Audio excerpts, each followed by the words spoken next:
తూర్పు కాపు గాజుల కాపు corporation chairperson Palavalasa Yashasvi శుక్రవారం స్థానిక జెడ్పీ మీటింగ్ హాల్లో ఉమ్మడి పశ్చిమ గోదావరి జిల్లా తూర్పు కాపు గాజుల కాపు సంఘ నాయకులతో సమావేశమయ్యారు.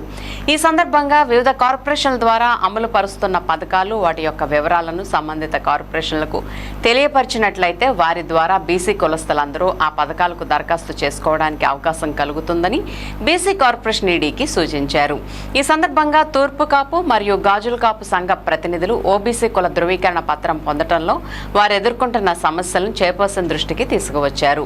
తూర్పు కాపు మరియు గాజుల కాపులకు చెందిన యువతకు ప్రత్యేకంగా ఐఏఎస్ గ్రూప్ 1, గ్రూప్ 2 పరీక్షలకు ఉచిత శిక్షణ ఇవ్వాలని శిక్షణా కేంద్రాన్ని రాష్ట్రంలోని అన్ని జిల్లా కేంద్రాల్లో ఏర్పాటు చేయాలని కోరారు. తూర్పు కాపు మరియు గాజుల కాపు కార్పొరేషన్ ద్వారా విదేశీ విద్యా పథకం అమలు చేయాలని ఈ సమావేశంలో నాయకులు కోరారు. ఈ సమావేశంలో ఆర్టీసీ విజయవాడ ప్రాంతీయ చైర్మన్ రెడ్డి అప్పలనాయుడు, తూర్పు కాపు కార్పొరేషన్ డైరెక్టర్లు లావేటి శ్రీనివాసరావు, కరణం పెద్దిరాజు, ఉమ్మడి పశ్చిమ గోదావరి జిల్లా తూర్పు కాపు సంఘ ప్రతినిధి ఎస్ రామారావు, బంకా ప్రసాద్, పిన్నింటి మహేష్, శరత్ చంద్ర, ఐఏఎస్ అకాడమీ డైరెక్టర్ శరత్ చంద్ర, ఉమ్మడి పశ్చిమ గోదావరి జిల్లా BC corporation executive director Pushpalatha తదితరులు పాల్గొన్నారు.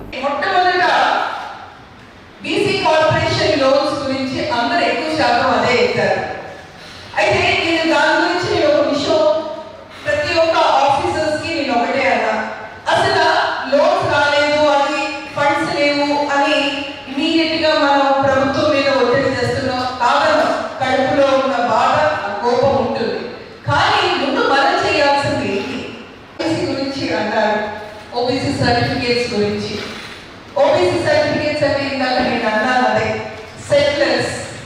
ఇది ముఖ్యంగా సెటిలర్స్ 3 జిల్లాల నుంచి ఎక్కువ శాతం వచ్చిన వాళ్ళే ఇక్కడ ఈస్ట్, వెస్ట్, కృష్ణా ఇంకా మిగతా జిల్లాల్లో సెటిల్ అయ్యి ఇంకా హైదరాబాద్, బాంబే, మద్రాస్, చెన్నై అక్కడ కూడా వెళ్ళి ఉన్నారు.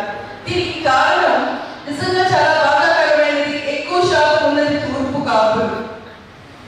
ఎక్కువ శాతం అని నేను ప్రత్యేకించి ఎందుకంటున్నానంటే దాదాపు బీసీ కులాల్లో ఎక్కువ శాతం అలానే యాదవాదులు మన అక్కడ తూర్పు కాపులు 1:2 రేషియోలో మన ఇక్కడ ఉంటే మనకి ఎందుకు ఈ దుస్థితి?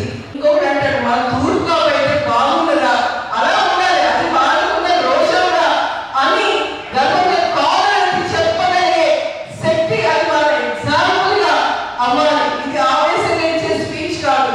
ఎందుకంటే నేను కూడా ఒక పెద్ద కుటుంబంలో పుట్టాను, కొంచెం కంఫర్ట్ జోన్ లో ఉన్నాను కాబట్టి ఆ కడుపు మంట తెలియలేదు. నేను ఈ రోజు రాజకీయ పరంగా వచ్చి దాదాపు 8 సంవత్సరాలు అవుతుంది. చూస్తే ఆ సామెత బాధలు ఏంటో తెలుస్తున్నాయి.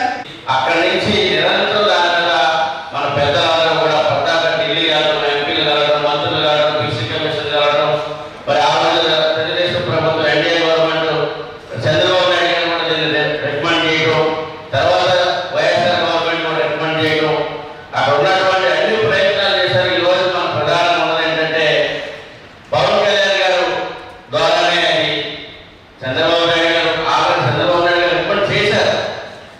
ఇప్పుడు పవన్ కళ్యాణ్ గారు కేవలం మోడీ గారికి అమిత్ షా గారికి తీసుకెళ్తే ఇది ఆగమేఘాలుగా తక్షణం అయ్యేటువంటి పరిస్థితి ఉంటుంది. అది పవన్ కళ్యాణ్ గారు ఇంతకుముందు మీటింగ్ లో కూడా ప్రామిస్ చేశారు. అది ఈ రోజు